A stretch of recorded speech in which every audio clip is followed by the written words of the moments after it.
Bueno, compañeros, el día de hoy les vamos a explicar un poco sobre los temas de derivadas parciales, derivadas direccionales e integrales múltiples.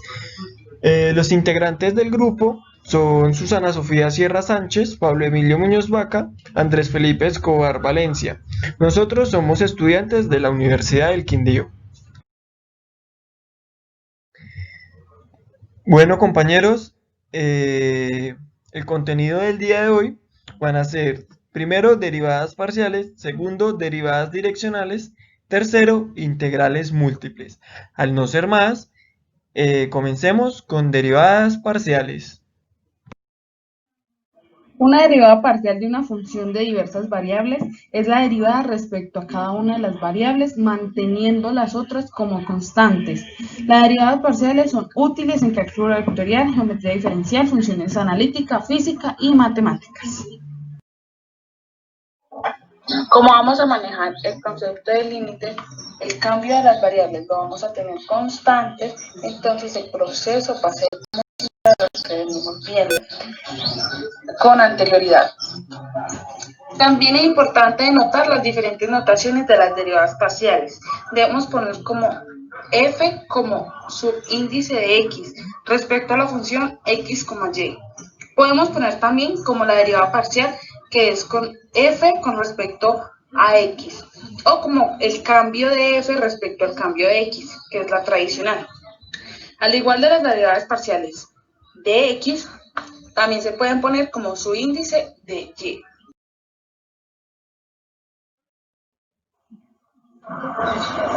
Regla para determinar las derivadas parciales de z igual a f de x, y.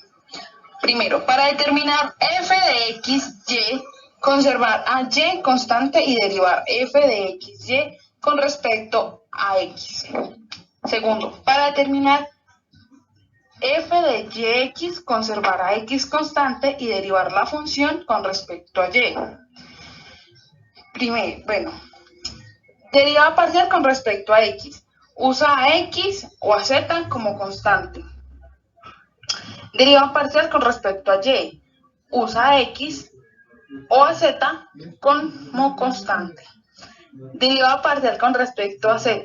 Usa a x o a y como constante. Tenemos como ejemplo w igual a Euler a la x de z.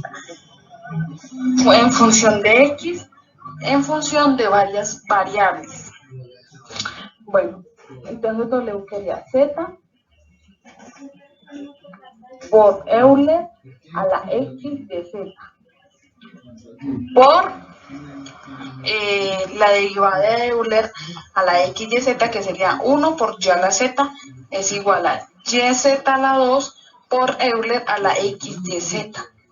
Al igual se hacen todos los procedimientos con respecto a la función, ya sea x, c, y o z.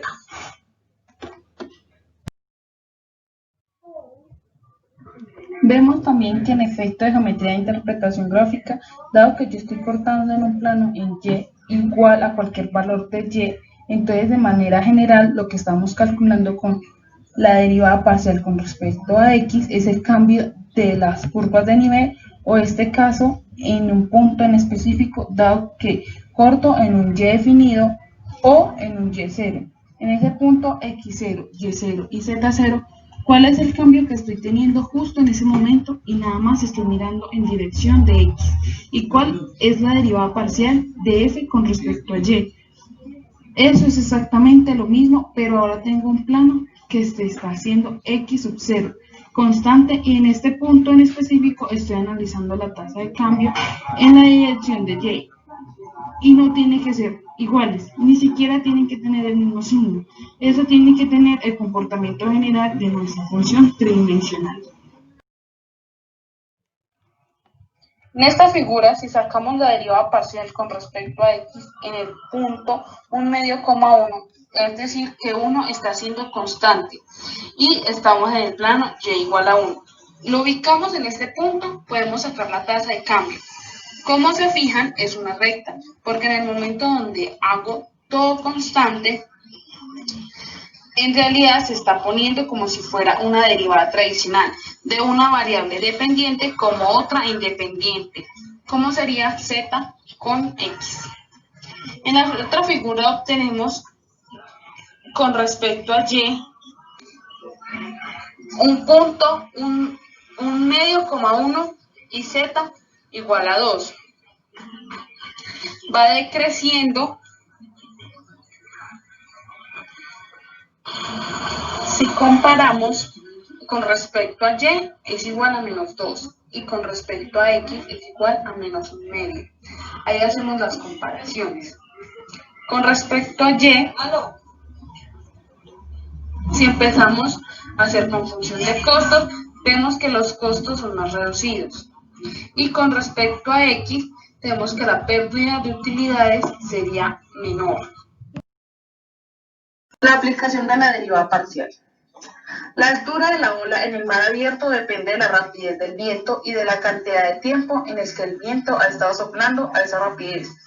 En la tabla siguiente se registran valores de la función h igual a f de b, t en pies.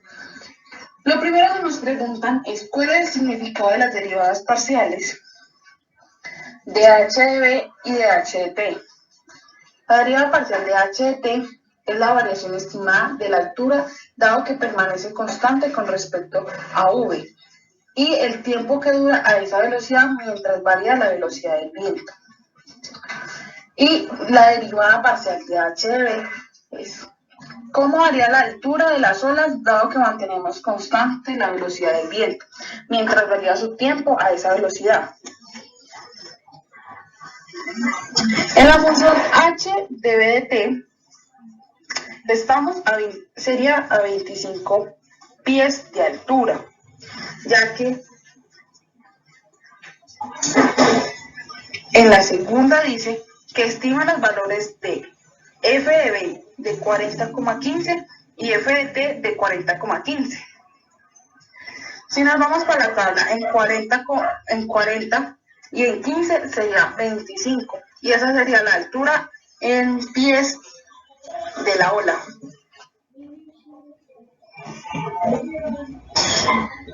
Estime los valores de f de v de 40,15. Como estamos hablando con respecto a v, vamos a variar con respecto al tiempo. Entonces quedaría 36 menos 25 y 50 menos 40, que eso sería 1.1. Y si hablamos en función de t, entonces nos moveríamos en la velocidad.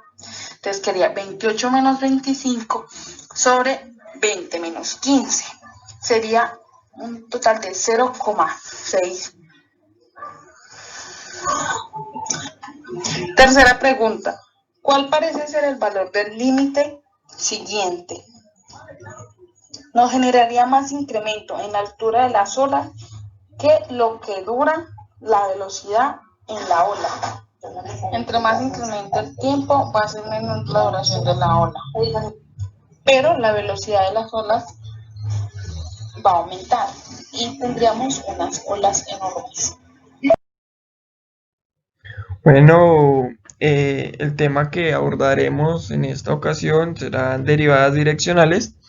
Recordando un poco lo que dijo mi compañera anteriormente sobre derivadas parciales, podríamos decir que z es igual a la función de x y y. Entonces, derivando parcialmente con respecto a x, podríamos decir que es igual al límite cuando h tiende a 0 de la función con respecto a x y sub 0 más h, recordando que h lo que nos indica es que toma los valores del dy y pues toma valores muy pequeños, menos la función con respecto a x sub 0 y y sub 0, todo sobre h. Recordemos también que cuando se deriva con respecto a x, la y se toma como constante, y cuando se deriva con respecto de y, la x se toma como constante. Bueno, entonces estas dos derivadas parciales lo que nos representa frente a z son las direcciones en x y y esto es decir que son las direcciones del vector unitario, y también nos representa las razones de cambio de z. Bueno, entonces supongamos ahora que queremos encontrar la razón de cambio de z frente a x sub 0 y y sub 0 en la dirección de un vector unitario, el cual llamaremos AB, y está representado como u, ¿sí? El cual también es arbitrario. Bueno, entonces llevando esto a la escala en un plano 2D, podríamos ver que u, o sea, la representación del vector, en este caso va a ser nuestra hipotenusa, y A va a ser el cateto adyacente y B va a ser el cateto opuesto. Representando esto así, podríamos llegar a la conclusión de que A va a ser el coseno de teta y B va a ser el seno de teta. Y podríamos decir que el vector unitario va a ser igual al coseno de teta y al seno de teta, respectivamente. Bueno, entonces para hacer esto consideremos una superficie S cuyas ecuaciones serían z igual a f de x y sea z sub 0 igual a x sub 0 y y sub 0. Bueno, entonces en un punto cualquiera p, x sub 0, y sub 0, z sub 0 queda sobre el plano S. El plano vertical que pasa por el punto P en dirección a U, que sería el vector unitario, intersecta a S en una curva C. ¿Sí? La representación de la recta tangente AC es el punto P. Es la razón de cambio de Z en la dirección de U. Entonces podríamos decir que si Q, X, Y, Z es otro punto, entonces sobre, pues obviamente lo que acabamos de decir, que C y P' y Q' son las proyecciones de P y de Q sobre el plano XY. Entonces el vector es paralelo a U, que sería el unitario, y podríamos decir que eso va a ser igual al vector entre P' y Q', va a ser igual a HU y HA, HB, ¿sí? Como lo podemos ver en la gráfica del lado derecho, el HA va a ser el cateto adyacente y el HA va a ser el cateto opuesto.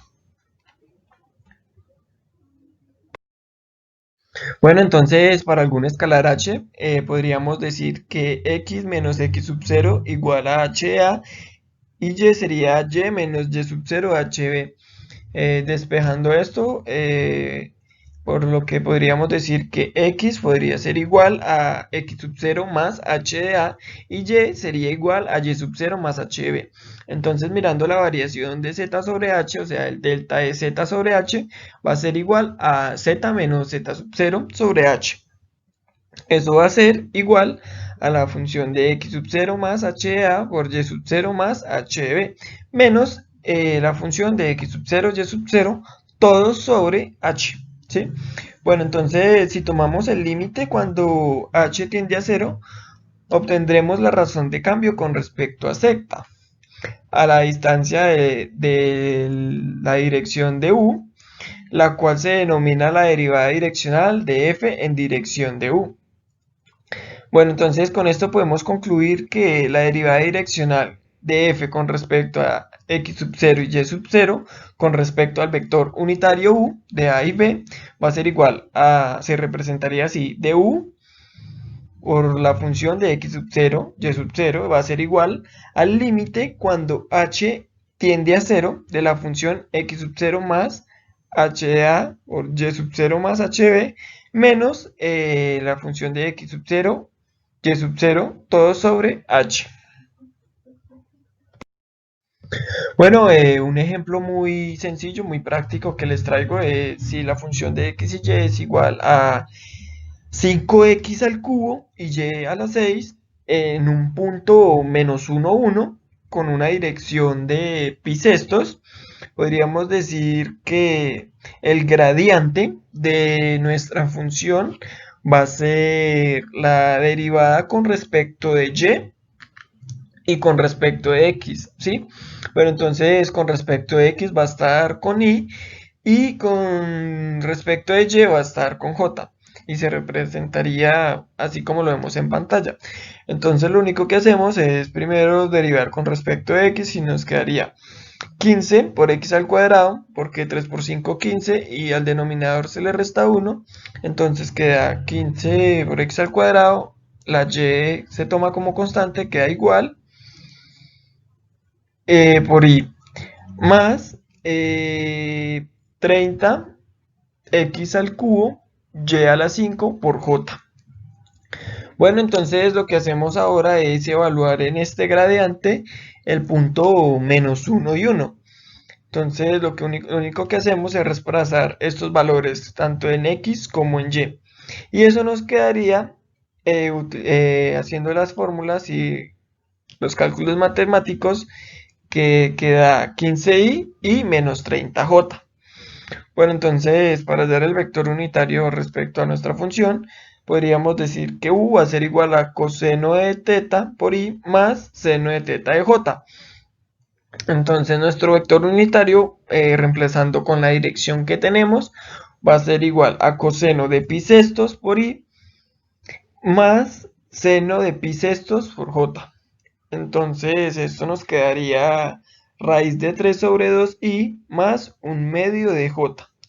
Bueno, entonces simplemente para hallar la derivada direccional sería lo que nos dio el gradiente evaluado en la del punto menos 1 y 1 por el vector unitario que obtuvimos anteriormente. Y esto al multiplicarlo nos queda 15 raíz de 3 sobre 2 menos 15. Y esa sería nuestra derivada direccional con respecto al punto menos 1 y 1. Bueno, una aplicación muy sencilla que les traigo es la temperatura en grados Celsius sobre la superficie de la placa metálica viene dada por la función t de x y y igual a 20 menos 4x al cuadrado menos y al cuadrado, midiendo x, e, y en centímetros desde el punto 2, menos 3. Lo que queremos saber va a ser en qué dirección crece la temperatura más rápidamente y a qué ritmo se produce dicho crecimiento. Bueno, entonces lo primero que hacemos es hallar el gradiente, el cual nos da menos 8x y menos 2yj. Bueno, entonces según esto lo que hacemos es reemplazar el punto que nos dieron en este gradiente y esto nos dará la dirección de crecimiento de nuestra función, en la cual reemplazando los valores del punto en el gradiente nos queda menos 16y más 6j. Entonces ahí ya tendríamos el punto A. De B, vamos a hallar el razón de crecimiento que está dada por el punto 2 y menos 3. Lo que hacemos es hallar la magnitud de los valores que nos dieron de la dirección, que es menos 16 y 6. Recordando que es la raíz cuadrada de menos 16 al cuadrado más 2 al cuadrado, la cual nos da la raíz de 292, la cual aproximadamente es 1709, la cual pues es el crecimiento y se está dada por centímetros. Integrales múltiples. En principio, el cálculo de una integral múltiple en varias variables se reduce a ir calculando integrales de una variable en el orden especificado. Estas integrales básicamente se utilizan más que todo para hallar volúmenes y demás. Entonces la integral se denota de la siguiente manera: integral doble de un dominio de f de x, y por un diferencial. Aquí esta integral que tenemos básicamente nos permite ver el funcionamiento o cómo actúa la integral en la gráfica. Entonces tenemos aquí una posición x y una posición y otra posición x y otra posición y, ambas sumadas con el diferencial correspondiente, lo cual nos forma un rectángulo. Dicho rectángulo haría las veces de lo que veíamos por allá en cálculo integral, que serían lo de las sumas de Riemann, que era la suma de n rectángulos en un dominio definido por una función y pues el cual nos daba el área. Entonces, en este caso tendríamos este rectángulo, el cual sería la base de un prisma recto, que es el que nos va a colaborar o ayudar a hallar el volumen por medio de esta integral. Entonces lo que hacen estos prismas es que se van sumando uno tras el otro con una base rectangular, pero la base superior, o bueno, el pico del prisma estaría dado por la superficie. Entonces pues acá se observa de que es un mismo rectángulo, pero sería con respecto a la superficie, que es la que le da la forma a este pico. Entonces, cuando ya apliquemos la integral, eso sí con los límites, que también tendríamos que tener en cuenta de que los límites de la primera integral deben de ser números o constantes, y los límites de la segunda deben de estar en función de la variable con respecto a la cual vamos a integrar la primera integral. ¿Esto qué quiere decir? Que si tenemos en la segunda integral límites en función de x, debemos integrar primero con respecto a y y luego con respecto a x.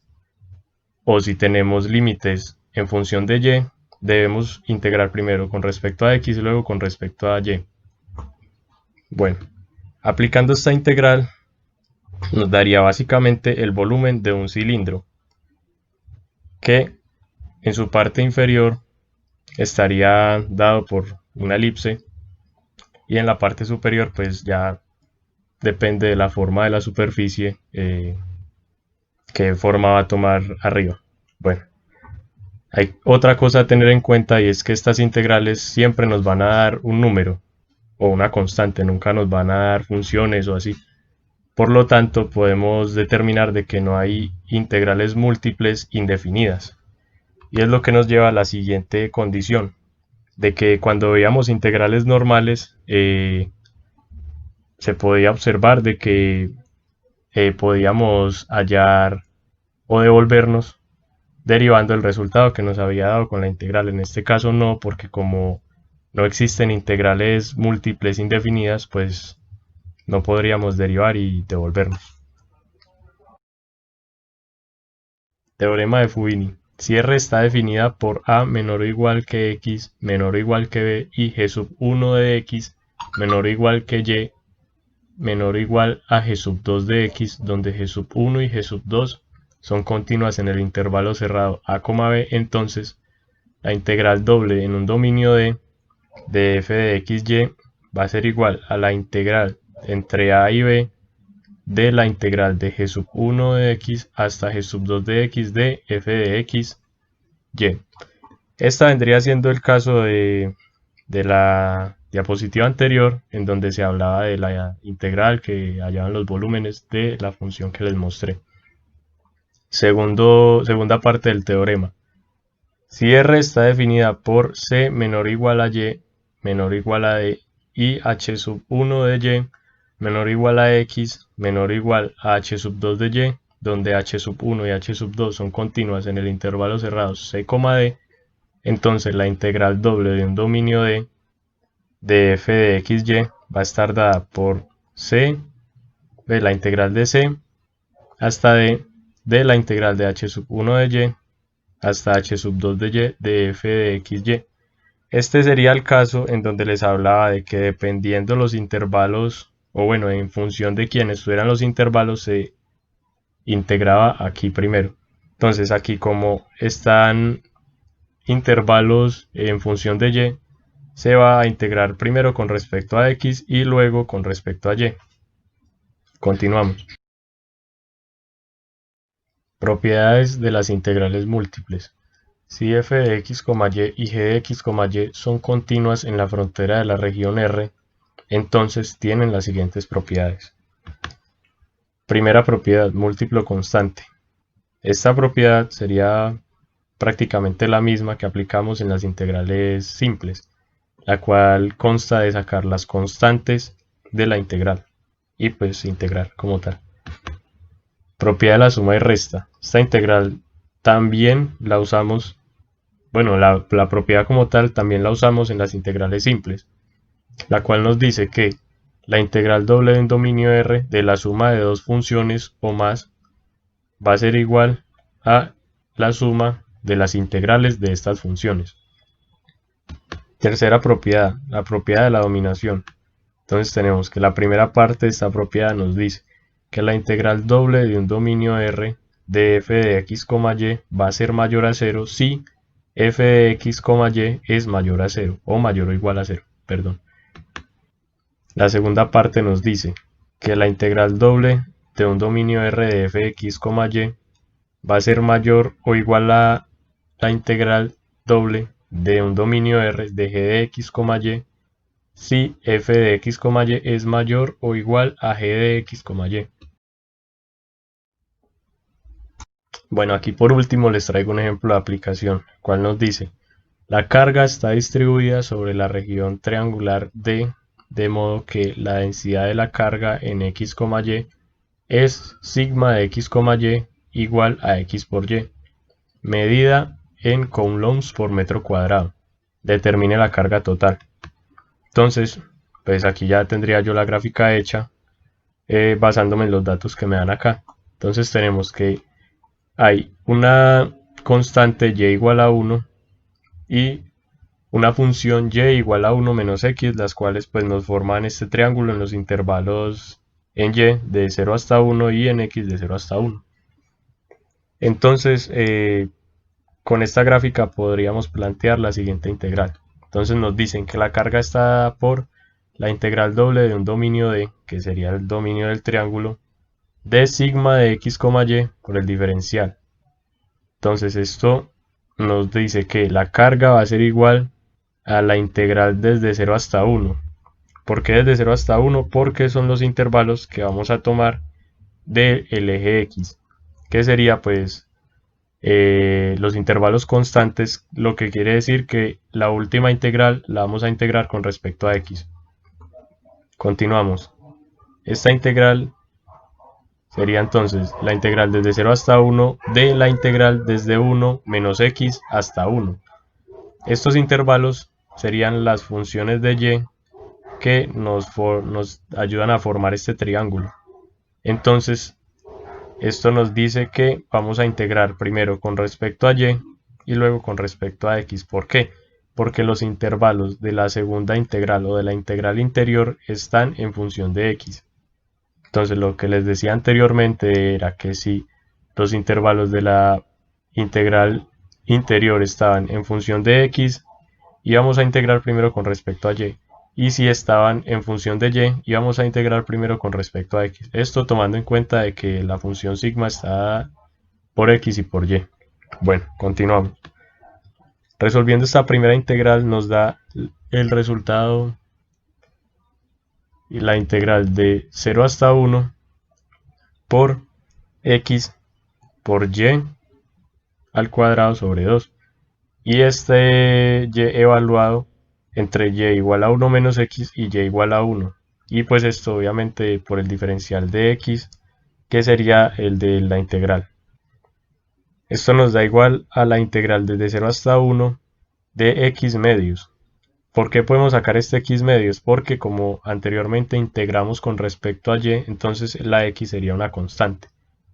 Bueno, esto multiplicado por 1 al cuadrado menos el cuadrado de 1 menos x por el diferencial de x de la integral que ya vamos a resolver a continuación. Entonces, operando este x medios nos queda que sale un medio de la integral, que sería el 1 medio que está acompañando a la x. En este caso ya no se sacaría la x como constante porque vamos a integrar con respecto a x. Entonces nos queda 1 medio de la integral desde 0 hasta 1 por 2x al cuadrado menos x al cubo por el diferencial de x. Integrando nos queda 1/2 por 2x al cubo sobre 3 menos x a la 4 sobre 4, evaluado entre 0 y 1. Y después de evaluar y multiplicar por este 1/2, nos da como resultado 5/24, lo cual nos dice que la carga va a ser igual a 5/24 coulomb por metro cuadrado.